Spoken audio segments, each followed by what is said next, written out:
Good day. My name is Erich Schoeman. Welcome to Matters of the Soul. It's lovely to spend time with you. Today, I'm going to speak to a guest named Adette Bos. Adette, welcome to Matters of the Soul, and welcome to this time together. It's lovely to Thank have you you. here. I'm super excited to be here. Yes, thanks a lot. Adette has a story to tell us, a wonderful story, and she's going to speak to us. And this is part of our series on eating disorders. So she's going to share her story that she's experienced. So it's a privilege to hear her story. And as always, our aim at Matters of the Soul, as you know, is to deal with Christian psychology content. So it is psychology, but with a biblical basis. Adette, in listening to your story, we're going to hear from you today. Where did it all start? Tell us a bit about yourself and your story here So, relating. Mm, I actually want to shift it up a little bit, and I want to start a year ago. That's not mm, where everything started, but that's where I think my change came in, okay. where my direction was changed. So, exactly a year ago, last year, September, I was at the World Championships for cycling, Mm, and it was a big event. So, I worked extremely hard to get there. And to think that prior to that, I only started cycling 2 years before that. sure. And 3 years before I started the cycling, I was literally double my size. I Wow. was extremely overweight. So to think even that I can be on a bike, if I think years ago, I wouldn't have fit on a bike, definitely not. Mm, And I wouldn't I wouldn't be. People will laugh at me if they see me on a bike because sure. I don't know if I can give numbers and yeah, but it's Okay, like you're how. So welcome. I weighed 135 kilograms. Yeah. Um, yeah, so I was extremely overweight. So for me to Mm, be at World Championships for cycling was a huge thing.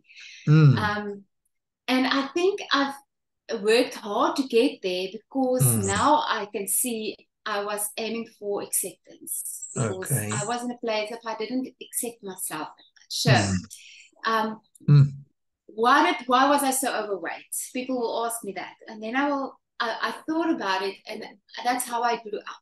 But I also mm, realized that food became a comfort for me, and mm, my to escape reality. And the reality that I faced from a small age was my parents got divorced when I was 5, and my childhood brain couldn't understand why my dad would leave us. Like, sure. is it my fault? Do I Mm, have to do something to impress him so that he can come back? And I sure. was thinking maybe if I can achieve something, he would be proud of me, accept me, and come back. Mm, But that never happened. And sure. on the other side, my mom, she didn't really communicate with me all the issues and everything that was happening because I was probably too young. I was like 5. So Sure. she would talk to my older siblings. Mm, And again, for my childhood brain, I thought, okay, but I'm not good enough. Like, sure.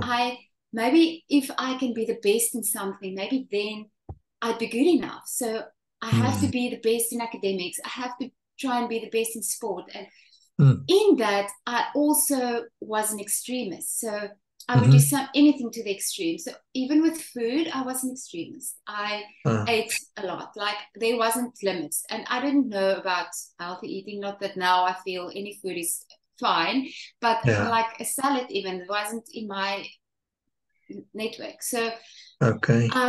yeah, so I gained a lot of weight over the years, and it was a comfort. It was definitely something that I will grab on, because it's something I can do. Today, I realized that the eating disorder is not about the food. We make it about food Mm, because it's something we can control. mm-hmm. Anyways, so in my What kind of emotion did you try to comfort with the? Because it sounded like you were looking for like hmm, acceptance. What hmm, emotions did you try to comfort with food? what was that? Maybe it's a comfort. It's something that can fill you. I think you want to fill a gap that's in Mm-hmm. there. And you think you can fill it with food, mm, but you can't, because it's not going to make a difference. But at least for that moment, you feel mm, fulfilled, and mm. yeah, Yeah, it's yeah. just So what I hear is just a piece of loneliness and rejection very from your past. Yes, that was a maybe lot. when you felt Mm, sadness and those things that food became that yes. solution to that Yeah. feeling. Mm. And you Exactly. Like, mm, mm, to comfort you during that time of actual mm, sadness or mm, mm, that intensity of the emotion, but that obviously led mm. to a gaining of weight over the years. Yeah, yeah. Mm, And it's interesting that you say the emotion of it, because even today, I'm in recovery today, but mm, even now I can feel like if it feels like a roller coaster effect that I'm in, at the moment I don't even think of food, that I should run to food, but then I would, the only thing that I will think is like, oh, this is the perfect place where I would have just jumped into my eating disorder. mm, But I'm not going to that area anymore, which is for me so freeing. I can mm, actually focus on other things. Like I can focus on, okay, Lord, what do you want to teach me? And I can, it's uh, as if it's highlighted on different areas in my life that, okay, mm, so this is actually the root. Focus on that. Don't worry about food, is not going to make a mm, difference. Like, yeah, to see things in a different perspective instead of just eat yourself mm. and purge afterwards. So yeah, that's not a go-to. Yes. Um, Mm. so ooh, Yeah, hold it's on, let me life lift and that. happens. So after, yeah, so I was extremely overweight, and at the age of 33, at the workplace where I was then, we had a Biggest Loser internal competition. Ah, And I decided I'm gonna win, because now I thinking back, I was like, because obviously I want the acceptance of I'm the best. Like I have to mm, win. I was always competitive with everything, like even board games, I'll be competitive. I have to win. mm, Um, and then I was like, I'm gonna win this competition. So I actually cut out sugar and starch for that duration, which I will mhm, never, ever, ever. If anyone is listening, please don't cut out any food group. That is not a good idea. mm, And then I also started CrossFit as my secret weapon to win. mm, And yeah, so oh no, so I did win the competition. That was a period of 2 months. So I did win it. I mm. actually lost like 20 kilograms in Oh, that 2 months, which wow. is, I think, now way too much. Yeah. And I just didn't stop. Mm, Because I'm now thinking of it, I got all this attention of people. Oh, look how good you look! Look at this. And then if they don't do that anymore, then I'm like, okay, I have to lose more, because I have to get that attention, that acceptance again.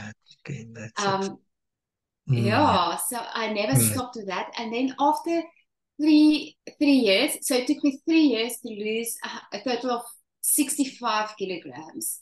That's mm. literally a person. Yeah. Mm, Um, and then I someone told me I should actually do endurance training. I did those DNA tests, and it said I should do endurance training and not CrossFit. And I was okay. actually happy not to do CrossFit, because I don't like these stuff. And now I understand it. My body is made for endurance training, because I love Ah, endurance. So ah, I got myself a road bike, which I thought I can't even ride. And and then I went to do the Cape Town cycle tour. I was that time still in Joburg. So I didn't even know what Chap and Speak is. I just heard of Chap. So I was like, okay, let's do it. And if I do it in 6 hours, that's okay. But the yeah. competitiveness kicked in. Like prior to that, I've only ridden 50 Ks with my max. Sure. And then I didn't know what my body's going to do with 109 Mm, kilometers. sure. So I just started, and I just went. And then, like, my bike handling skills were nowhere. And I finished 3 hours, 45 minutes. So I was like, oh, wow, I have a talent. And then I was, okay, so this can be my ticket to acceptance, because I can Mm, maybe be the best in this. So I got myself a mm, coach, and I trained extremely hard, and I was mm, very focused. I never missed a session. If it's raining, if the wind, I will train. sure. I did move in between. I did move to Cape Town, so I'm in Cape Town now. Okay. And yeah, and in that time, I also got my coach helped me to get a nutritionist. She's in Spain, and she Mm, was amazing. Like mm, because I need the correct feeling to be the best cyclist. yes. And she would tell me, for instance, you can eat protein this or this or this or this. carbs, you can eat this or this or this or this. But I was so fixed on my idea of this. I would eat every day exactly the same. I wouldn't differ. Okay. And then she will ask me, so what do you do if you go out with friends and you eat out with them? I'm like, no, I don't do that. And she's like, no, you have to do it. It's part of the process. And just, balance. Balance. If you have a hamburger, then you enjoy it. If you have a pizza, enjoy it. And I was like, okay. But in the back of my mind, I'm like, no, I'm not going to do that. And I did. Yeah. So I will never go this out drive. And I remember even times that I would go and morning ride with my friends.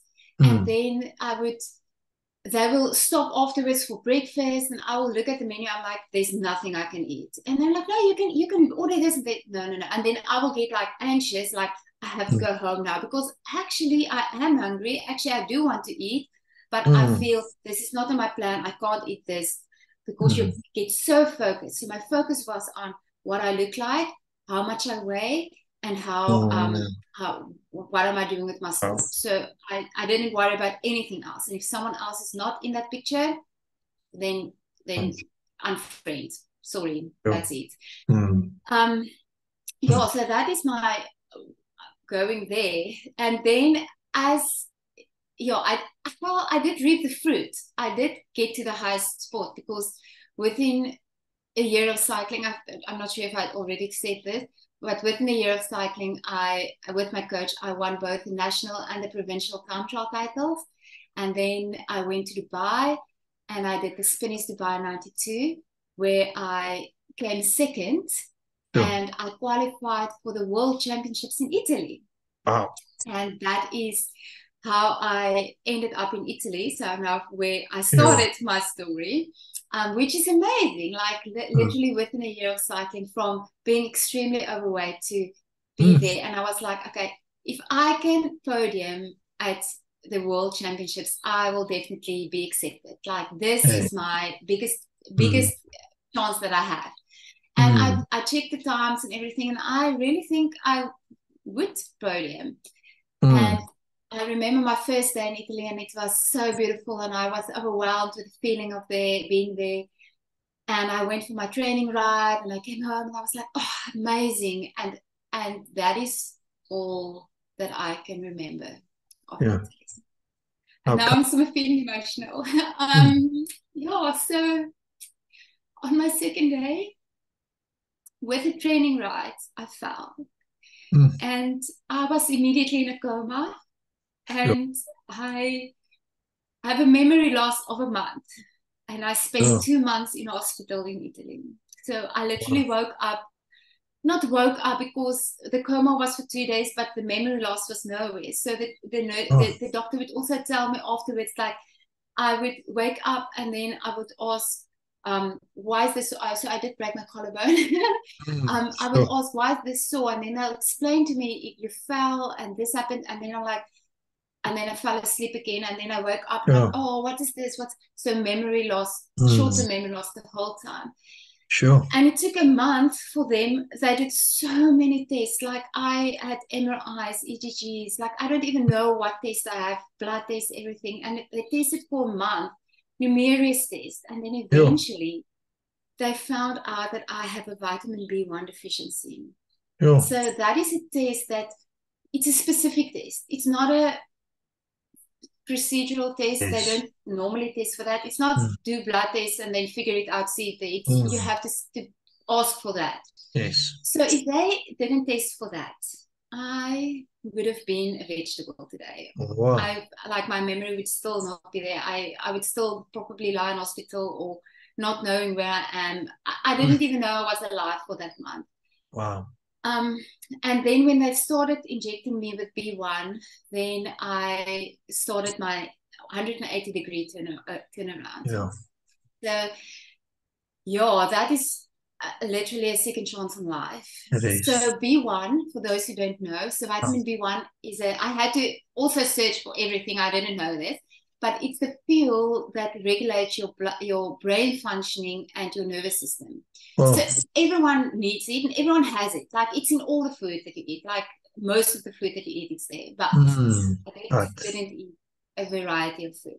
Sure. So lying in hospital in Italy, I actually want to backpedal just a little bit. I remember, no, let's continue.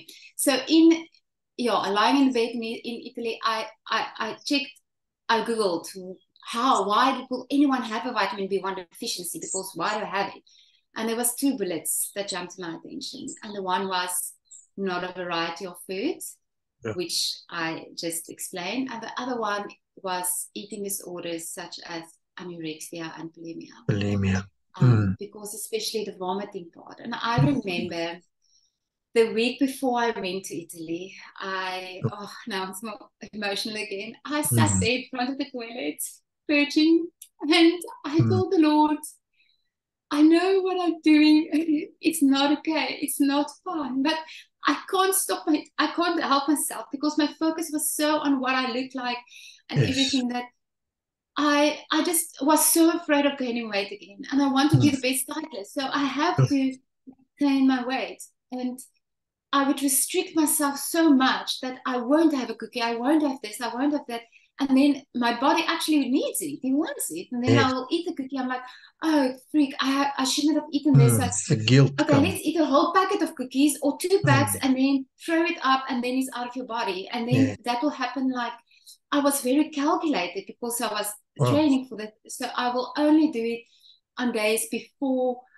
Like if tomorrow is a race day, then I can do it. Or tomorrow is not intervals. I can't do it the day before intervals because my legs need the fuel.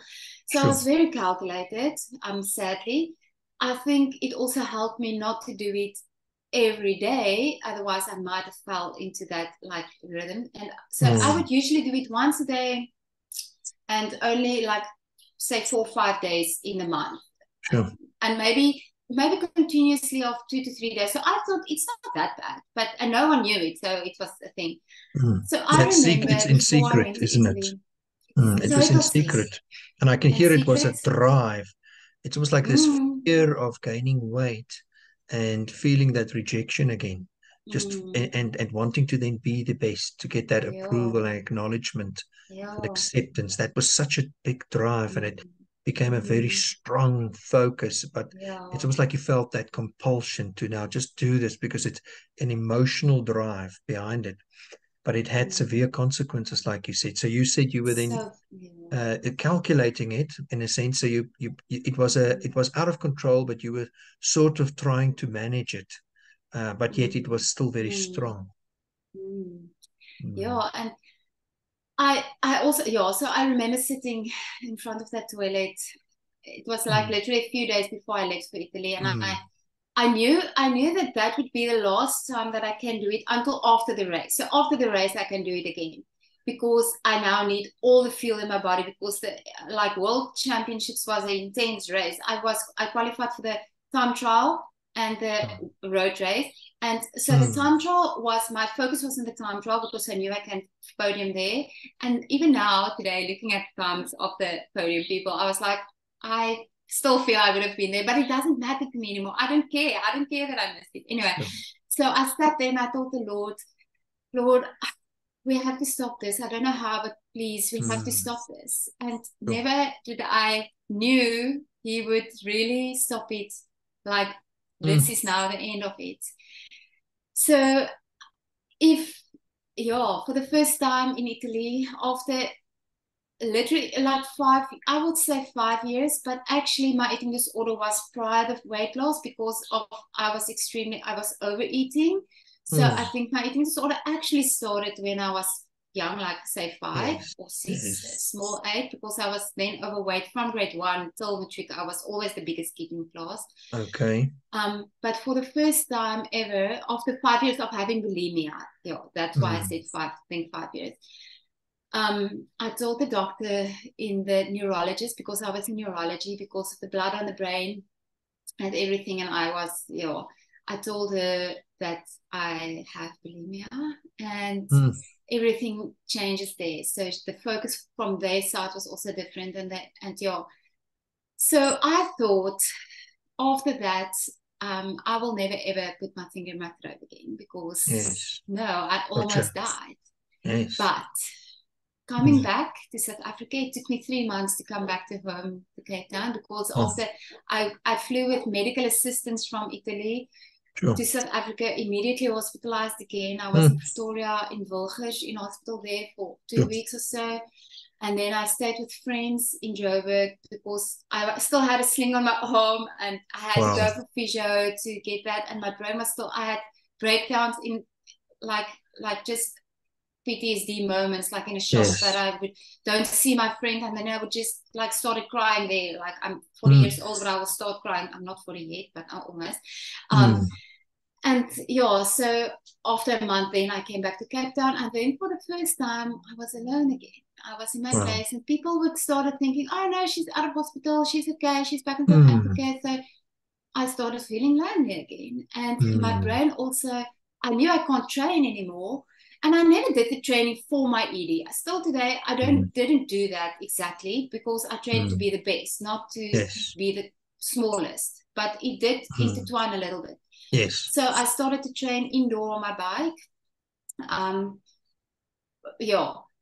I also, just before I started training, my friend flew with me back, and we went that night, the Saturday evening, we went to eat, and I was like, in my mind, it was 8:30, 7:30. I was like, you don't eat after 6 you don't.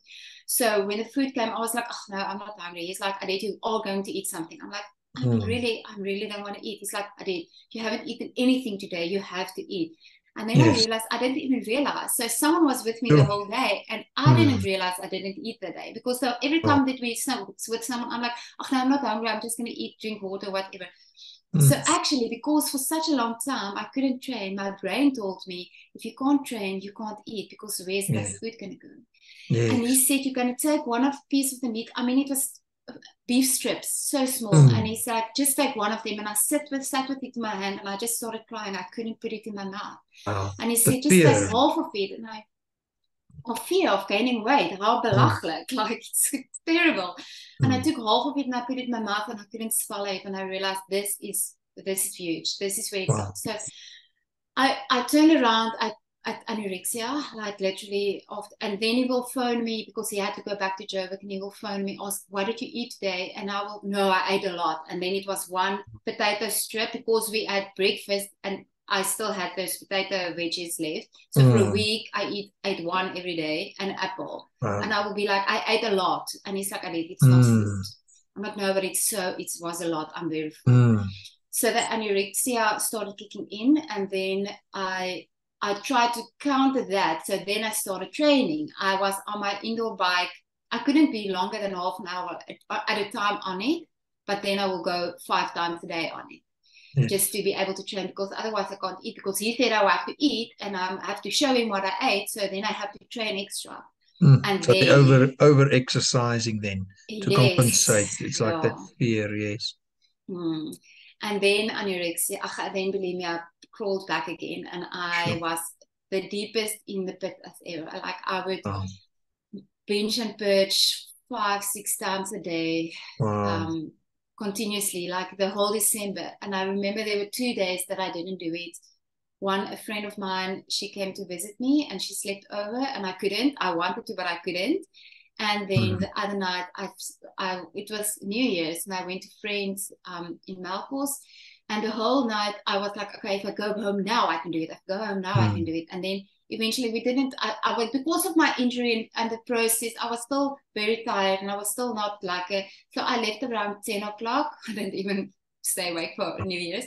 And then I got home, and I was just too tired, and I just fell in bed. I was too tired. Now put my finger in my throat. And I asked the Lord, is that the only way how I won't do it if people is around me?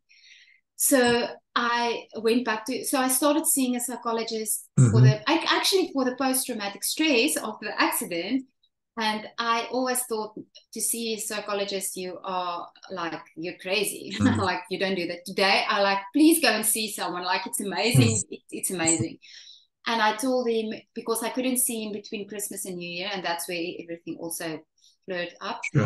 And I told him everything, and he asked me, would you consider to admit yourself in the clinic for hospice? And I was like, yes. And I admitted myself into Montrose in Cape Town. And that was the best thing that I could ever do. Wow. And that is where I learned that the eating disorder is not about the food, that we make it about the food because it's something we can control. But Yes. they put me through a whole process of going to your childhood, going like, what is my core beliefs? My core belief was like, I'm not good enough. And I had to work through that. Like I literally cried the first 2 weeks. I was 6 weeks there, and the first 2 weeks I think I cried the whole time because I had to process all the stuff. And till today I feel like that accident, I don't even feel it had to happen. Like people will be like, how can you say it's a good thing that happened? But for me, it gave me a second chance in life. And to deal with my eating disorder was my third chance in life. And I the whole time thought they will not accept me at Montrose because my eating disorder is not like, it's not bad. And I remember seeing the manager afterwards, this stuff. Seeing the manager when I was this, not, what do you call it when you go, when you not dismissed, when you're discharged, you're discharged. Discharged, that's the English word, so I'm Afrikaans. When I got discharged, I told her that, and then she's like, you didn't realize how big your eating disorder is. And that, now we get to that point. That is what I want everyone to know. Like, it's a secret, and I've learned that secrets keep you sick. So today, I don't want to have secrets anymore. I'm very vulnerable. I will tell people. I will ask for help if I struggle, or if any of those thoughts come to me, which the Lord really helped me to take it away, most of it. Like actually all, I don't think that is not my focus anymore. My focus is a lot other things, like dealing with things in life. So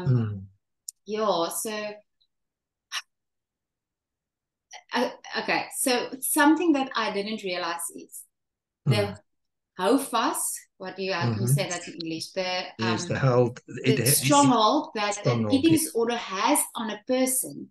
You don't even know. I didn't even know that I'm in a downward spiral. Like if that accident didn't happen, like I see it like I was on my way, this is the way that I'm gonna go. And then the Lord was like, no, I want you here. And I didn't want to listen. And the only way for me to be there was if he was like, okay, I'm just gonna shift your path. And I didn't have a choice. I had to lie in hospital for 2 months, and then I could start process this. And then I realized the downward spiral. So I don't know where I would have been today. I wouldn't have any friends because friends is not important. You can do it on your own. Today I know I can't do anything on my own. Like I will ask all my friends, and I'm like, pray with me, and I would cry, and I was like, okay, this is happening in my life. And I always thought I can do it on my own because I thought from a little age I had to do everything on my own, and that's a lie. Like I can ask for help. Wow. Please throw questions. Now, as I'm listening to you quite intently, I can hear how the Lord had to interrupt your story because you were crying out for help when you was there at the toilet, and you were crying out, Lord. You were desperate. And that's that thing of the righteous cry for help. The Lord hears him and saves them from all of their distresses. And that's Psalm 34. And it was a cry from the heart, but you were so stuck in that cycle of destruction where you were, this fear was running your mind, the fear of not being good enough, that belief that you say, the core belief. In cognitive behavioral therapy, we look at your core beliefs. That's the inner belief, the center of what you almost believe, the thing that's core to your being, what you believe about yourself. And if you don't believe you're good enough, and I share that, I had two core beliefs as well. I'm not good enough, and I'm on my own. I'm alone, and I still have to work with that. It's not something that's just gone. Because it's a belief. It was there. The neural path is there as well. Yet I can hear that you were working with it and actually acknowledging the reality of your feelings, of where you were at, how bad it's become. You weren't in denial anymore and trying to justify and deflect, and then thereby pushing people away. You were acknowledging it to yourself, to others, and opening up. Because I tend to see when you, especially with eating disorders sometimes, and especially with anorexia, when it's the restricting of food, that those people get very defensive and even aggressive when confronted, because they're so they're actually so afraid. And they're so clinging to Anxious. this anxious, and they're clinging to this hope Mm, of what they've got here. And then they're distorting their own perception of themselves. So when they then hear from others that you are too thin, that they actually hear you're not good enough, because it's the approval that they're seeking mm, by getting more thin. And it's got to do in part with culture that tells us that thin is beautiful, slim and toned. And you were also driving yourself. In a sense, you developed, you reached a form of success by losing some weight, getting healthy, achieving things. I mean, those are all wonderful, but they reinforced the pattern of trying to be slimmer and more beautiful and being mm, accepted in order to be good enough. So the background motivation was the one that led to the destruction. mm, And I can hear how you were crying out, and the Lord was present, and he allowed an intervention of extreme measures. But I can hear it jolted you, that whole accident and the path from there. It jolted you, and then uh, when you spiraled again, then it escalated, and it really mm, became very intense, mm, and you lost control of it. And that's where the Lord stepped in, and the clinic made a huge difference. It's a safe environment.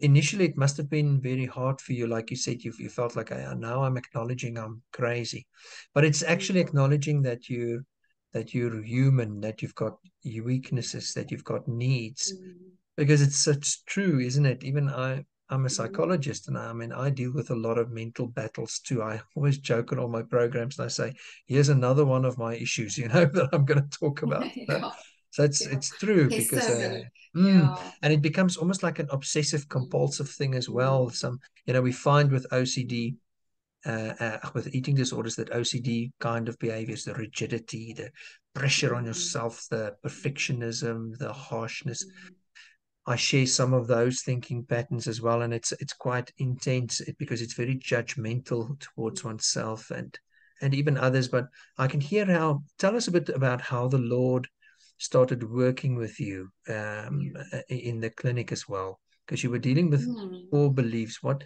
did the Lord start to show you, and how did He reveal something of Himself to you? Yeah, a lot. So, Mm, yeah, I couldn't have done any of this without. Like I really, I don't know how anyone else can do it. And if I, mm, yeah. So I think in week 4, they started pressing self acceptance on me, self love, and I was like, mhm, how can you love yourself? Like it's mm, impossible to love yourself. Like how can that happen? And only when that penny dropped, I feel that is where my recovery actually started. Like okay. that's why today I won't go back. Like I don't even think I will. I'm not getting um, on a high step and say I will never. Mm, Like I'm still cautious and I'm still checking everything, and I mm, check in with um, the clinic's dietitian. Like we actually prolong, like making the times longer. Like I'm only going to see in 2 months again, where it was every mm, month. So now I yes. feel like, okay, now every 2 months, but I can mail it anytime. And I can say, Mm, okay, wait, this is happening, this is the truth, and this is how I feel. But the moment when I accepted self love, I was like, yes. I don't need acceptance of anyone else. Mm, I can love myself and know that the Lord loves me. That is more mm, than enough. What I look like doesn't define who I am. mm, And no one actually looks at someone and say, oh, you're not. So even today, if I tell people, thanks for being my friend, even when I was so overweight, they'd be like, yes. hello, Adette. You're Yes. still the same person. I'm like, but in my mind, I was like, Mm. no, but when I was overweight, it was like, but also What were the words actually in your, thinking of that, when I was um, overweight, I was, if you can complete the sentence, was it like I was uh, fat, I was ugly? What kind of words did you link to it? I'm overweight, therefore I gross or interesting. not That's good enough. interesting because you don't even actually know, but I will think no one would like me I'm not because I'm likable, fat, I'm ugly, ugly. I'm not likable. But the contradict of that is that was the time when I was the happiest person because Ah, I didn't care what I look like. I was like, ah, if the people yeah. will say like if the wheels are turning, I'm in. Like I will be at every event, everything. I just was at every red carpet, like if there's something happening, I'll be there. I was the love of the party. I was like, but also I think I did that because of acceptance. Maybe if I'm the loudest and I'm the happiest, then people will accept me. But it was my happiest time.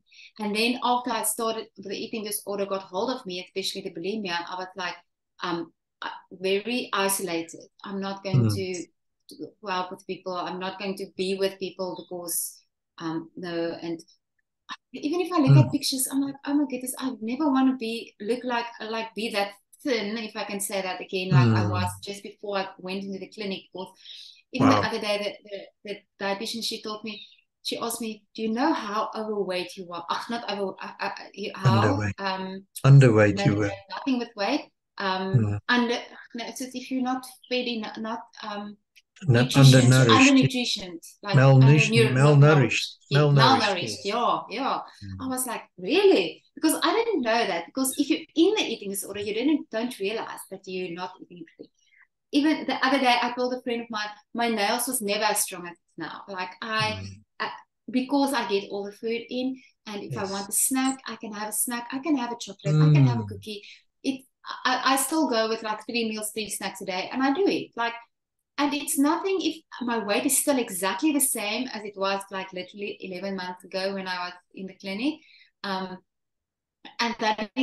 now I'm living life, and I can, just to manage life and be balanced. Like, you don't need a packet of cookies. You can eat 2 cookies, and you can eat again tomorrow 2 cookies. It's not as if it's in the cupboard and I have to eat everything because I can never eat it again. So balance in life, that's also something that I've learned in the clinic, to balance freedom and love yourself. And love yourself. So it's such, we're saying so many great things. And in reflecting on what you're saying, you realized in there, if I can comment firstly to the self-love, and as a Christian, the word says we love because God first loved us. And if we realize how much he loves us, then we can love, and that includes ourselves as well, because this becomes a search for that acceptance, that am I really good enough? And the Lord shows in the word, he says, when you were still sinners, Christ died for us whilst we were still sinners. So whilst we were not good enough, in a sense, legally before God, he came to die for us. So he saw our worth, and he felt that he loved us so much. He was so good. And then he loves us. He accepts us even then, and more even now as well. He accepts us. And then I could hear you changed the way you spoke to yourself. It's like you stopped saying, I'm either going to just eat food for comfort on this side, and I don't care about what others say to me. I am integrated in a sense with the community, with life, but the drive is still, I want to be accepted. And then you swang over to the other side where it was this restriction, and now I've got to be good enough, lose weight, become the best, stay on this side, over restrict to the point of being malnourished and almost dying, still with the fear of not being accepted, and it was quite harsh. And then I realized a lot of things that brought you to the middle, and that was a place of, hey, I can accept myself.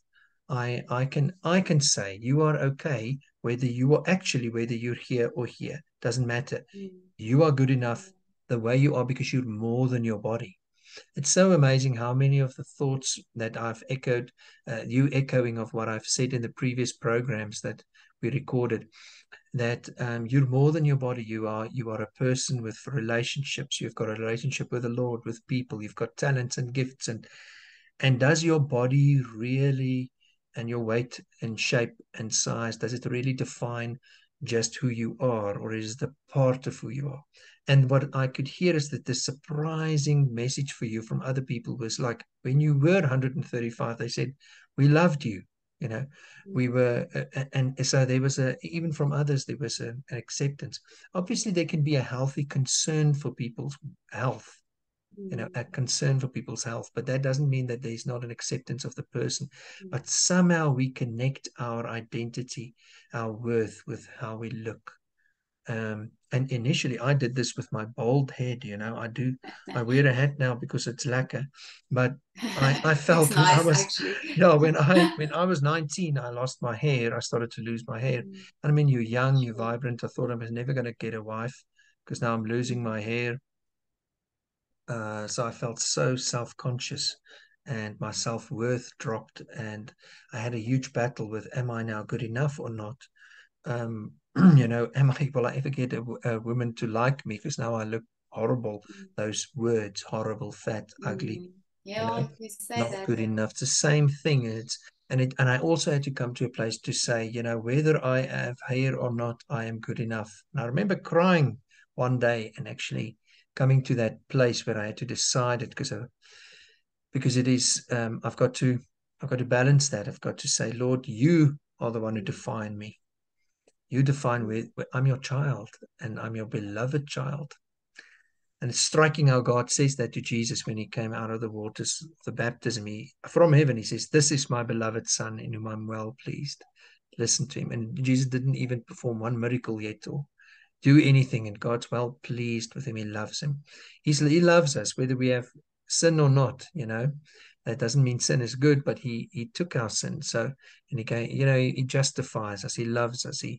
So it's wonderful. And I can hear how you had to come to that place. And now your relationship with food also sounds different. It sounds like you yeah. are whole foods. You've got a balance with all foods. And it's like food is no longer in a Mm. category of being good or bad. No, It is, no, it not is, at all. it's a place of managing and enjoying and Yes. nourishing your body. Yeah, Mm, yeah. And it's so amazing to like, and it's actually the anxiousness that you grow with an eating disorder is so like if someone invites me the night to eat, I will be like so anxious that I will eventually say, oh no, I can't because this yes. happened. I can't be there. Mm, Or I'll get there. I'm like, oh, I already ate at home, so it's fine. No, you guys can eat. I'll just be here for the conversation. So mm, you you do this stuff and then you can't enjoy life. Like the other day, yes. I went with a friend that came to visit also from Joburg, and we went to the Oranjezig market, and he Mm, was like, oh, I want to taste this, I want to taste this. So he would buy little things and we would share, and I would have a bite here and bite, which I would have never ever done. never But done. we had such Yes. a like a morning, and it Mm, didn't make a difference to my weight at all. Like okay, I have to say that also I am not allowed to see my weight at all. So that's why I will yes. still go to the nutritionist, after the dietitian. She will weigh, I will can't look, and I trust her. She actually Mm, also loved the Lord, so yeah, she will mm, not lie to me. And it's also freeing because I would weigh me like I would literally before my yes. accident three like every time it was a ritual. If I went to the blue afterwards, I will like a week or whatever, I will weigh myself and then I'm like, oh, I'm 200 grams heavier. And Yes. then, but I mean, if you just ate meat, like obviously it's going to make a difference. Or you're on Yes. your And a periods, glass. obviously it's pure, more fuel in your body. Like they, so then Yeah. I will be like, okay, Some now I have to water. restrict this. Now, yeah. Mm, So I was really a compulsive. I'm on the scale the whole time, and every gram was an issue. And okay, great, I'm 100 grams lighter, so I should mm, continue not eating this, not eating this, not. Um. yes. It just So fuels the restriction, isn't it? That over yeah, focus on yeah, on the scale because it mm, doesn't take into account all of your body changes, fluids that we have to retain. Weighing mm, more than once a week actually is inefficient because your body yeah, processes foods and fluids come and go mm. and foods come and go and Yeah, hormones, and it's so so many. normal. And it's you can see the obsession was about Mm, not gaining weight, the fear behind that. We mm, see the whole OCD pattern here, and the compulsion is then mm. restricting your eating or over exercising. And you know what Uh, in OCD happens is if you do the compulsion, then it strengthens the initial belief that fuels the obsession. So there's an underlying belief, and the belief is that mm, if I'm going to become fat and ugly if I eat, and then I'm not going to be accepted and good enough. And then that fuels that obsession with such a trying to lie. control this. And then the Mm, compulsion says, I have to, and then you do it compulsively because it's this underlying fear. But then we know love drives out fear, so then the mm, self-love, acceptance, where you almost broke that mm. cycle. and the acceptance. But God loves me. He really loves me. Yeah, Even he though you put your does. It's finger down your throat. amazing. Yeah, Oh, even though you put your finger yeah. down your throat, he still loves you. Never rejected you. So it's wonderful Oh, to he hear how you doesn't could want that, want that. Yes. but he still loves you. Yes. And I'm sorry, I'm interrupting you now, but Mm. he still loves me. I'm talking to myself now because it's my like my reference, but he loved me still so much. Even I did all those Yes. wrong things, he loved me so much that he would tree in, like Yes, he would intervene and intervene. Yeah. take me out of that hole and say, "No, I love you so much." I would have died first of all. Like Mm. I had to die on that accident. Like there's many reasons that I had to die. Like Mm. even I know it's a beside the point, but this is the biggest testimony that I have of the accident. Mm. Is after the coma, that hospital just let me go. I wasn't okay at all. I didn't know what's going on around me. They didn't pick up that I had blood on the brain, so they just let me out. If I Mm. didn't, there was one other cyclist from South Africa. He was with me. He actually like helped me, and the bed and breakfast where I stayed, people there were like helped me to shower and to feed me because I didn't. Anyways, so Wow. a friend of mine from Dubai, Serious. because now my time in the bed and breakfast is come to finish, I need to get out of there. So one, if they didn't help me get out of there on the way to the airport, I would have become a hobo in Italy. Like the What? bed and breakfast would have let me out. I will have memory loss. I don't know where I am. I can't speak the language. I would have been on the street, like literally. Like, and then on my way to the hospital, without no one knew there's blood on my brain. They thought my collarbone was only like fractured. Mm. Um, I felt nauseous now after the driver to stop. So my friend booked like a taxi because I got there with public transport. I couldn't go with two bikes on public transport for 300 kilometers. Like you have to jump three trains to get there. I couldn't do that with Wow. my brain. So she booked a taxi and we stopped at the garage, like it's about 450 k's from where I was. And Yes. then about 2 3 months ago, I spoke with this lady. So I made a post on Instagram about the petrol station that is where I went to the second hospital. I didn't know what happened, but I was told that's where I went to the second hospital. I still have memory loss of everything. And she commented and said she was at the gas station. Here's my details if you want to talk. And I was like, I can't know what happened because it's too big for me. That was the beginning of the year, like before I even went to the clinic. So about 2 3 months ago, I said, okay, can we video call? I'm ready now to hear. And she told me she saw me. They stopped there. They were on holiday and they stopped for gas. And she saw me standing at this big van and she felt something is not fine with me. And she Mm. thought maybe she was just going to ask me, am I okay? And she said, she asked me if I'm okay. And she said, I was very calm, but I looked her straight in the eyes and I said, please help me. I can't go with this man. You have to help me. And she was like, okay, what is this man doing to me? And she sent her husband to talk to the man, and he was like, I'm just a taxi driver. She doesn't want to get in the car, and we have to get to the airport because she has to fly. And the lady said, just walk with me. And I went to her car, and she said, I just climbed into her car and I sat there. And I was like, please help me. I can't go with this man.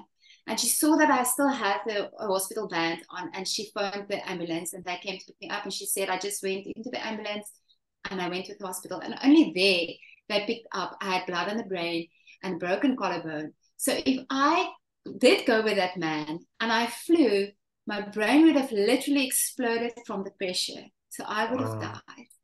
That Wow. is how much the Lord loves me. He said, I want you here and I want to help you. And we are going to like overcome everything that is.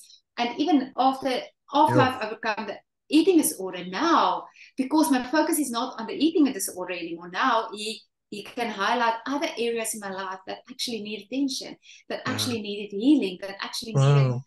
a lot of stuff. And now I can actually work through those areas because I don't have to focus on food the whole time. Yes. And that is how much the Lord loves me. I even read scripture, it was in James that oh goodness, it feels like I want to, can I try and get it? Mm. I think You can you even can say talk from quickly and then memory as well. You can also say huh? from you can also say from memory if you have it. Um, I can't wait, I can't actually remember. It was so profound. yes. Um No, you're welcome to. But it does sound like the Lord did a massive miracle there. You were yeah, so yeah. vulnerable, and you were so in being so vulnerable, anything could have happened that could have led to even more of a disaster, and you were on your way to actually die because of the physical complications of what happened to you. Yeah. And So that the is why I Lord, say I was wow, and in a people who downward cared, spiral. yes, and people Mm, who were observant and cared enough. It's amazing. So the Lord really helped you there, and it just goes to show how we are sometimes so vulnerable, but the Lord is still with us. Even though you've mm, got major concussion and you've broken collarbone, you're in a foreign country, you can't mm, speak the language, you're just so absolutely helpless actually, and the Lord still helped you, and mm. people who were He also loves reaching out to us. others also makes a huge difference, isn't it? And Mm. they stepped outside of their And comfort zone, so it was amazing. They got you to the right place, and yeah, that started another journey of healing. And I could hear that the Lord really worked with the other areas of your life too. He's interested in wholeness, in our holistic wellness. yeah. Jesus himself says he is life, and he juxtaposes that with the enemy, the false teachers, and the devil, Mm, who comes to steal, kill, and destroy, take us out of the fold. mm, But Jesus comes to give us life, and that in abundance, in the full sense of the mm, word, eternal life, mm, life with the Father, but also then in our lives here, he comes to give us mm, health. He heals us in all the areas of our lives mm, just by being with him. I'm not saying everything goes well all the time. That's mm, clear mm, from your story as well. But he comes to mm, take the mm, destruction out, the death, the what mm, sin and mm, and brokenness brings, mm, and it's mm. wonderful. But you needed this time out. But you were wanting to Definitely. refer to a scripture as well. Yeah. So I'll quickly just read it again. So because of my eating disorder, especially, I really became, like you also said, like very like aggressive and short-tempered. And because Mm, actually I think you're actually irritable, you're very irritable because you actually want to have a normal life, but you can't because you can't do this, you can't do this, and you have all these mm, restrictions. So I know that I wasn't on the right path for that, but I also couldn't help it. Like I was just like I wasn't slow to speak. I um, was not quick to listen. I would become very angry easily, which I knew wasn't me. That's not what I no. was, and that's not what I'm in me. So, James 1, verse 19 till 21. Understand this, my dear brothers and sisters. You must all be quick to listen, slow to speak, and slow to get angry. Human anger does not produce the righteousness God desires. Wait, I'm going to continue with this now, but I first want to say Mm, so that is where I was with my eating disorder, especially. And I always said the eating disorder was a place where this whole year, because it actually took me a year, but that I didn't work. I stopped working before the accident, and mhm. so June, and I haven't had a real job like till that. I I think I'm appointed for a job like in January, which is amazing. I haven't said yes yet, but I got the offer, which is amazing. But it took me a year of being home. God provided Wow, everything. That wow, is a definitely another like a miracle. testimony on its own. Mhm. Because how can you do that anyway? So Wow. I said this year was a time for me of refining and purification. I really felt that, like literally you will highlight, if I think I'm through one area in my life, you will highlight another one and you will be like, okay, Mm, now you're working through this, now you're working through this, and it's not easy and it's tough and a lot of fears, but I had to kind of work through it. So the wow. next part of this is, so get rid of all the filth and evil in your lives and Mm, humbly accept the word God has planted in your hearts, for it has the power to save your souls. wow. And this is my story. This is exactly what the Lord has done and really helped me out of those. Today, I feel I'm slow to anger and I want to listen more to people. I have a new approach to people. I care more for people. I have more Mm, like a grace for people because I know mm. grace, you need grace, like, you know, even with yourself. So even if you Yes. might sit now with, what do? I have an eating disorder. Have grace with yourself. Accept it. Don't try to hide okay. Something important. I always felt, and I think that's general for any eating disorder, you feel, especially you are looking for acceptance. So if anyone knows that you are putting a finger in your mouth, they're going to be like, oh, that's bad. You can't do that. So that is a total not accepting. Interestingly, when I started getting out, like when I came back from Italy, now it's on my reports and everything. So any medical, someone that I give it, they will first read eating disorder and then the rest. So I started to tell my close friends, and every time I told one of them, I would cry crazily because it's very vulnerable, and I could see the love in their eyes, and I could see that they just want to hug me, and they will say, I never knew this, but I'm here for you. And now they'll be like, if you ever have like urges or something, just message me, I will talk to you. And you think always no one wants to care for you, no one will be there, and they will not accept you if you say you have an eating disorder. You have to get out. Like, don't let that hold you back of life, because I didn't have life. Like, now I can say I have a life ahead of me. More free, more, So I can hear how the Lord's really taken you from that place of distress to a place of where there's serenity, and you're acknowledging your own weaknesses, in a sense, your vulnerabilities, but you're also humbling yourself before the Lord, because that's also what that verse says, is humbly accept the word. And you've worked with the Holy Spirit. He's the Spirit of truth, leading us into all truth, and truth being Jesus, leading us to Jesus, but also what is not Jesus. So he gently acknowledges things to us and helps us to become aware of it, convicts us, not condemns, but convicts us. And then I can hear you worked with him, and he also looked after all your other needs in the time that you were really not able to. He was providing for you. God's goodness, isn't it, was still so evident, and even more so in the time that you were not able to. You were so vulnerable, so at risk. And it's amazing how you're reaching out to others now. You opened up to friends, told them about your secrets. So it's no longer a secret, it was open, and you accepted. You experienced acceptance, and which was quite surprising to you. I can hear that it was quite overwhelming, that your initial expectation was that people will judge you now because you already judge yourself. There's already a judgment towards yourself, where, when we're in Christ, even when you're not in Christ, when you're not in Christ, you're under judgment, but it's not God's heart. He does not want you to be judged under his judgment. He wants you to be in Christ. And that's therefore he comes to fetch you there, to help you to come to Christ. And when we, so because God does not want us to be under condemnation, and he does not want us to condemn ourselves. But all of us have something that we're dealing with that is a battle. And I can hear that you're talking to the person who's now listening and saying, but I'm doing that, or I might not be binging and purging, but I definitely had what we initially, before we recorded, we talked about the difference between an eating disorder and disordered eating. Sometimes you fall in the spectrum, here is this eating disorders, anorexia, bulimia, those ones, binge eating, obesity. But here lies, let's say, typical or normal eating, and here lies disordered eating, somewhere in the middle, where we still have a battle with food, and we're on our way to an actual eating disorder. These days, they sometimes call it eating disorder, not otherwise specified. Something here where there's still a battle around food, and you don't necessarily have all the extreme restrictions around it, but you're definitely not at the place of acceptance and openness, and there's still an urge and desire to now be accepted and to lose weight. And people do injections these days. They go for all kinds of dieting and then go in the diet cycle.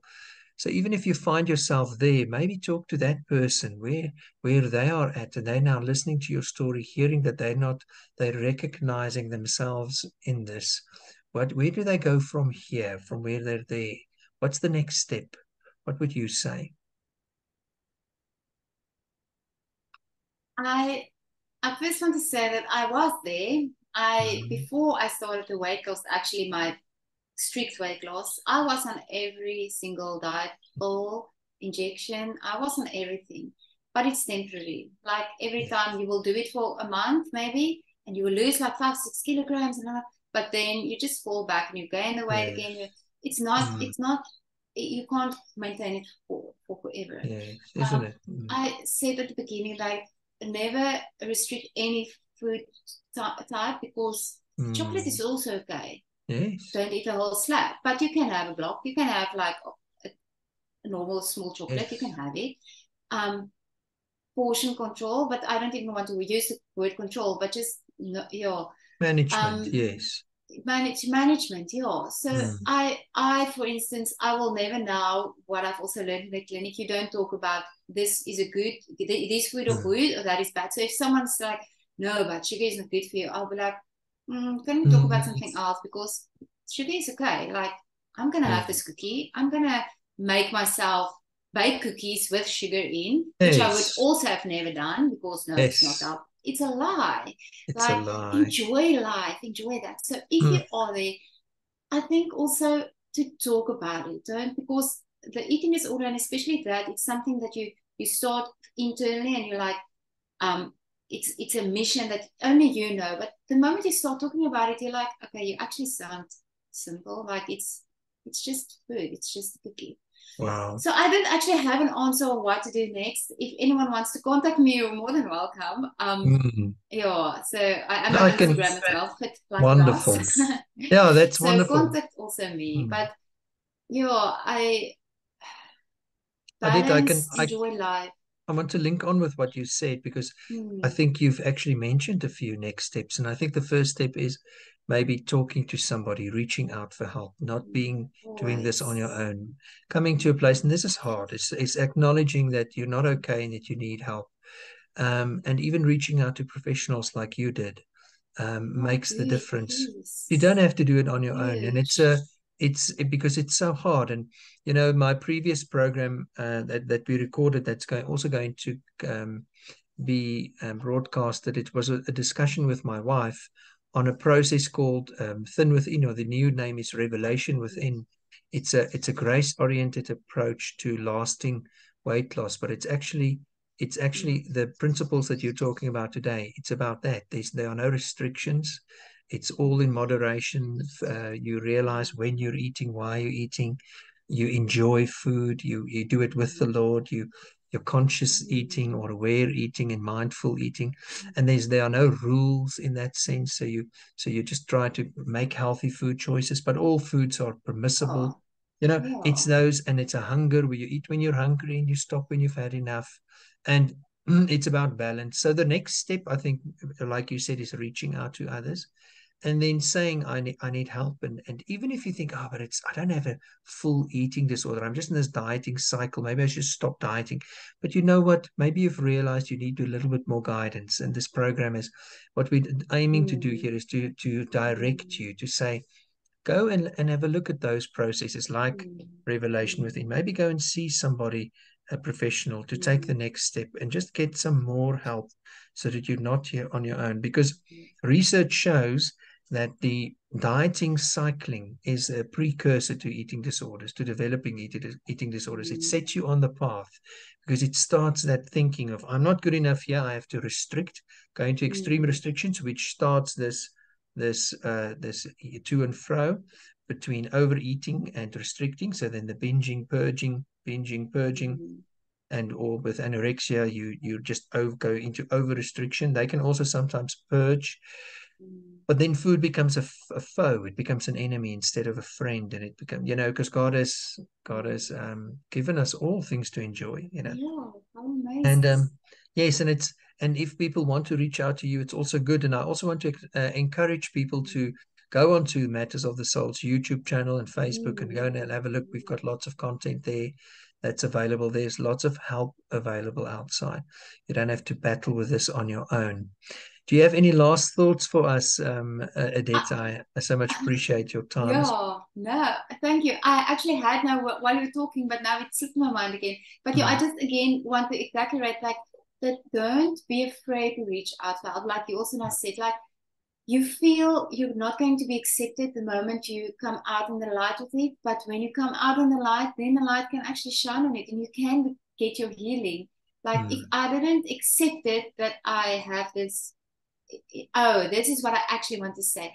that I did say, but the eating disorder is not about the food. So if Yeah. you feel you are there, please, like you suggested, go and see a professional, because 99% of the time it's not anything with food. That's not your issue. It's a core belief or something else that happened in your life that actually is triggering this. I know that one of the therapists at the clinic also, we have this weekly aftercare sessions, and then someone will come up with something that is issue now, and then the food is, and then she'll be like, okay, no, but first tell me, because your relationship with your mom, this and this and this, and she will be like, oh, yeah, I haven't thought about that. So that is actually the issue. So actually go into that, and then suddenly, oh no, the food isn't the issue. This is the issue. So just to go and search your heart and yourself for other roots that creates the eating disorder or the obsession that you might have with food, like this is this is not. It's totally something else that needs attention. And I think it's what you're saying is it relates a quote from my own professor who said, sometimes we have a problem like the core belief, but then we find a solution, the eating, to solve that problem. But that solution isn't really a proper solution. It actually becomes a problem in itself. So then we have the initial problem plus the eating disorder problem. And he then says we rather should seek solutions that offer solutions. And that's working with the inner workings of the heart. What are we really believing? What are the roots to our eating? And from a Christian perspective as well, have we really experienced God's love because he wants us to, and are we really surrendered in a sense? But that's also a place of resting and trusting and giving control to God, and understanding the truth about the word, that he is our Father, and he loves us, and he made us, and there's a scripture that we are in Psalm 139, that we are fearfully and wonderfully made. He has thought about us, he loves us just as you are. And I think that's the message, that he will come and help you and find you right there where you are at. Next to the toilet vomiting, that's where you were. The Lord was also sitting there helping you, hearing your heart. He was also compassionate. And I could hear that from there, that cry for help started a process. And it's striking how Jesus leaves the 99 and then comes to fetch the one sheep that's lost. Wow. So it's amazing. Adette, so thank you very much for your vulnerability and your openness and your willingness to share your story. I really do hope I know it's blessed me, and it'll bless other people. And it was wonderful spending time with you. Thank you very much. We really do appreciate you.